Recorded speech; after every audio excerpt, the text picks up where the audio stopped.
தேவனே நான் ஓமதண்டையில்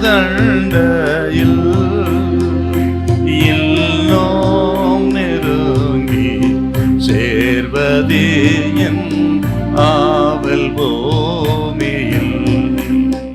யோவான் 1:43 வாசிங்க. மறுநாளிலே இயேசு கலிலேயாவுக்கு போக மனதாயிருந்து பிலிப்புவை கண்டு, நீ எனக்கு பின் சென்று வா என்றார். ஆண்டவர் இயேசு தன் ஊழியத்தின் நாட்களிலே யூதேயாவிலிருந்து கலிலேயாவுக்கு போக முற்படுகிறார். அப்படி போகிற வழியிலே தான் இந்த பிலிப்புவை ஆண்டவர் அழைத்து நம்முடைய சீசனாக மாத்துறார். இந்த பிலிப்பு யாருன்னு கேட்டீங்கன்னா, அவன் கலிலேயாவில் இருந்த பெத்சாயிதா பட்டணத்தான் அப்படின்னு நம்ம பார்க்கிறோம். இந்த ஊரை சேர்ந்தவர் தாங்க அந்திரேயாவும் பேதுரும். ஆண்டவர் ஒரு மனுஷனை எங்கே இருந்தும் அழைப்பார், எப்படியும் பயன்படுத்துவார். ஏன்னு கேட்டீங்கன்னா, இந்த பெத்சாயிதா பட்டணங்கிறது ஒரு துன்மார்க்கமான பட்டணங்க. ஆகவே ஆண்டவர் சுவிசேஷத்தை ஏற்கல, அற்புத அடையங்களை கண்டு மனம் திரும்பவில்லை. ஆகவே அந்த பட்டணத்தை ஆண்டவர் சாபத்துக்குன்னு வச்சுட்டாருங்க. சபித்து அழிவுக்கென்று வைக்கப்பட்ட பட்டணம் தான் இந்த பெத்சாயிதா பட்டணம்.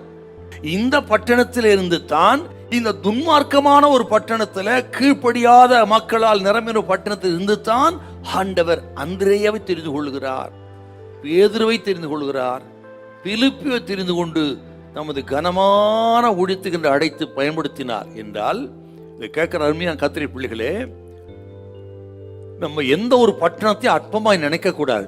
இங்கெல்லாம் சுவிசேஷம் சொல்ல முடியாது, இங்க இருக்கிற மக்கள்லாம் ரட்சிக்கப்பட மாட்டாங்க, இங்கெல்லாம் ஒண்ணும் பண்ண முடியாது, இது பொல்லாத ஊரு, இது கீழ்ப்படியாத ஊரு என்று எந்த ஒரு பகுதியையும் பட்டணத்தையும் தெருவையும் நாம் ஒரு நாளும் அற்பமாய் நினைக்க கூடாது.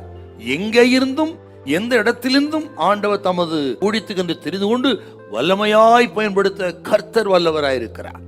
இந்த கேட்கிற கர்த்தருடைய பிள்ளைகள் நல்ல கவனிக்கணும். எந்த ஒரு ஊரையோ அல்லது குடும்பத்தையோ தெருவையோ இதெல்லாம் ஆகாது, இங்கெல்லாம் ஒண்ணும் நடக்காது, இங்கெல்லாம் யாரும் தெரிந்து கொள்ளப்பட முடியாது, இங்கெல்லாம் இங்கிருந்து யாரு வருவா என்றெல்லாம் நினைக்க கூடாது. ஆகவே எந்த ஒரு பகுதியிலும் கர்த்தர் யாரையும் எடுத்து பயன்படுத்த வல்லவர் என்பதை உணர்ந்து அந்த பகுதிக்காக ஜெபிக்கணும், அந்த பகுதி ரட்சிப்புக்காக ஜெபிக்கணும். நான் விசுவாசிக்கிற உங்க குடும்பம் ஒருவேளை அப்படி இருக்கலாம். ஆக இந்த குடும்பத்தெல்லாம் ஒன்றும் தேராது, ரட்சிப்பின் அனுபவம் இருக்காது, இங்க எந்தெல்லாம் ஊழியம் செய்ய முடியாது என்றெல்லாம் நினைக்காதீங்க.